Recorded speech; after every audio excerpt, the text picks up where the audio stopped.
Trick Jump Games Limited bring a world where AI has gone rogue with cyberpunk aesthetics, offering a thrilling multiplayer experience. The question is it worth grabbing? Well, let's find out. We played this on Steam Deck and Nintendo Switch to see how it runs overall, and I would like to thank P-Cube and Kimela for a review copy. And to you for tuning in. If you like what you see, subscribe because it's free, hit the bell and all that. And now let's get on with the show.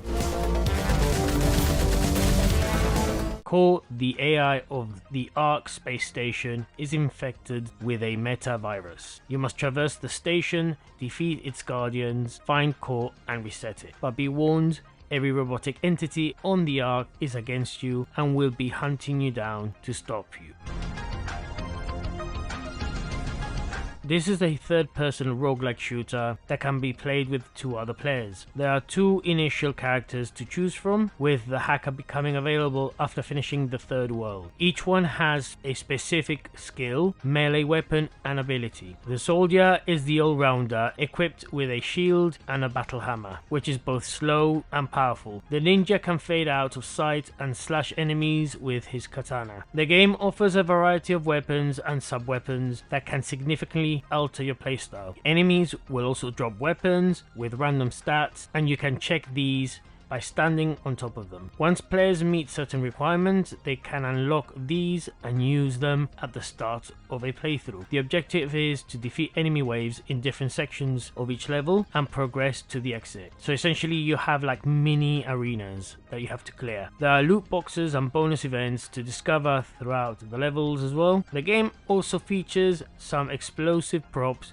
that can clear a mob in one go, although make sure you stand away from the explosion. At the end of the 3rd level, there is a boss. Upon exiting, players can use collected nanites to upgrade their characters. These upgrades can complement specific weapons or sub-weapons. The controls do the job and feel smooth on the Steam Deck, although I found the Switch version slightly stiff and required a lot of tweaking in the settings. It's a game that may have benefited from having gyro controls, but regardless, it is fun and can get hectic. When confronted with enemies, staying in one place is not a viable option. If you do this, the enemies can quickly surround you and take you down. To avoid this, it is crucial to keep moving. By staying one step ahead of them, you can significantly increase your chances of survival. Although a cover mechanic would have improved the gameplay, I understand that the game's flow requires swift movements. We tried the online multiplayer on the Nintendo Switch, and this is where the game truly shines. Your teammates can revive and offer cover if you get into trouble. The game is hard as nails, but enjoyable, and in true roguelike fashion, you will be able to upgrade before the next run. Your skill tree can be upgraded with collected nanites and can also be reset, allowing for experimentation. I did enjoy Arcrunner, but the gameplay felt slightly repetitive after some time. Playing with other players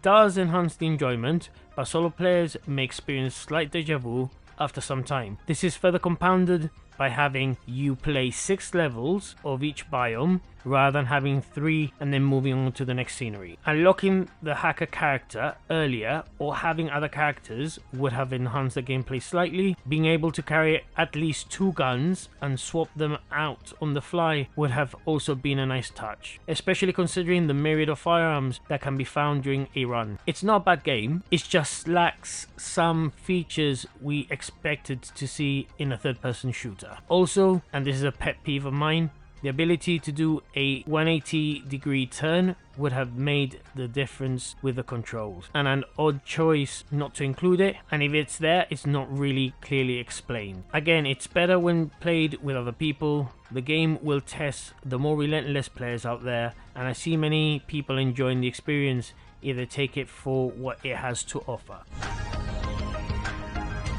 The visuals capture the cyberpunk theme with heavy emphasis on neon lights juxtaposed with the black shadows, almost giving it a comic book feel. I like the overall aesthetics and presentation of the game, with an honorable mention to the initial intro and illustrations of some of the upgrades. The character and enemy designs go well with the theme too. The Switch version has visually taken a hit compared to the Steam Deck version, which looks slightly blurry in comparison. This sometimes makes far away objects and enemies hard to distinguish. Having said that, I had no issues with frame drops, although I did encounter a couple of crashes during solo and online co-op. The audio is decent overall, but the songs are on a short loop and I muted most of my playthrough because of it.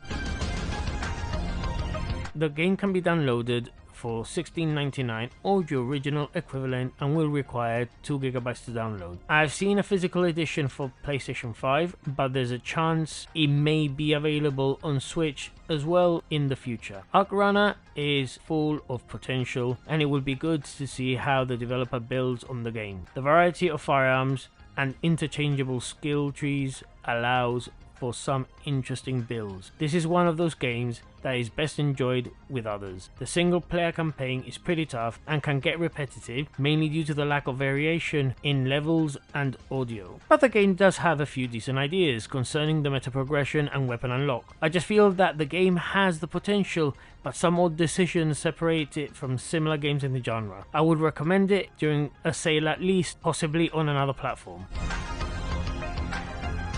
We give Arcrunner a 7 out of 10. Thank you so much for watching, everyone. I hope you liked the review. Again, it's one of those games that it's good, but it's missing that je ne sais quoi, or at least the things I've described in this review. Let me know down in the comments below what you think. Like, subscribe, all that jazz. If you want to grab any of the games mentioned here physically, or the upcoming Final Fantasy Pixel Remaster Collection, and simultaneously support the channel, please use our PlayAsia affiliate link down below. Free shipping on orders over $100. And if you're looking for the cool looking GameCube controller, the Nixie Wizard, please use our affiliate link for that in the description below. Use coupon code GRINNY for 10% off.